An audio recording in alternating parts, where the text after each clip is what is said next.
Hello, Hope City. I'm Dr. Mike Rodriguez. It was a pleasure being with you. Yesterday, as we got to finish up the book of Revelation, we got through chapter 21 and 22, which talked about the completion of all things. We saw a new heaven and a new earth, and then we saw the river of life and tree of life. And what we see here is a bookend, if you would say, or so to speak, for the beginning of the entire book of the Bible with Genesis, and at the end, Revelation. What I mean by that is you have a creation, a heaven and an earth. You have day and night being made. You have the seventh day, when all things are done and completed, being holy.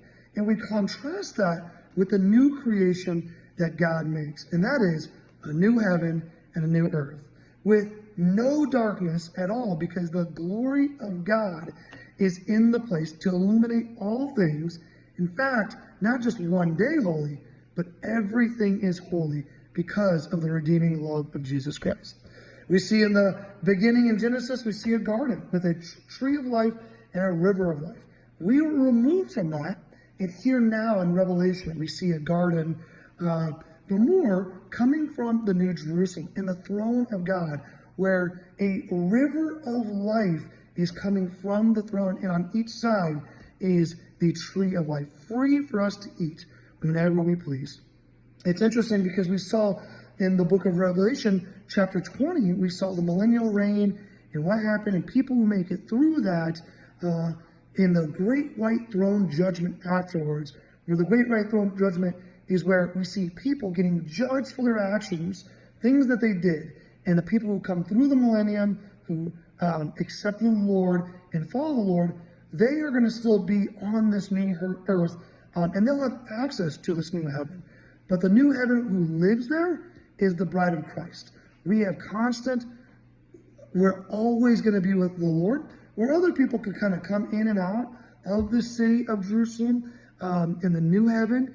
The people who are living on earth, Old Testament saints, tribulation saints, the saints who make it through the millennial time, they'll have access to freely worship God. But what we see is part of the church, and being the bride of Christ, we will always be with the Lord. That gives me great hope as someone who's part of the church, and it should give you great hope as well.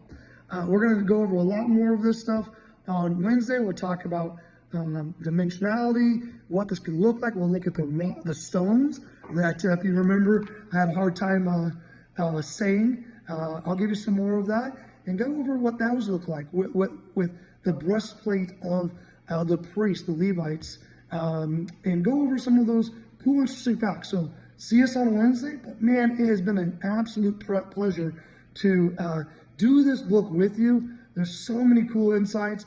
I feel like for me, this has been such an awesome blessing that the Lord has given us. And I'm just excited to hear what blessings you've seen through this study and through this book. So we did it, we made it. Praise be to the Lord Jesus Christ for salvation and for getting us through the book of Revelation. Well, Hope City, I'm blessed by you. Thank you. I just pray that you'd have a great day, great week, and we'll see you next Sunday. God bless you.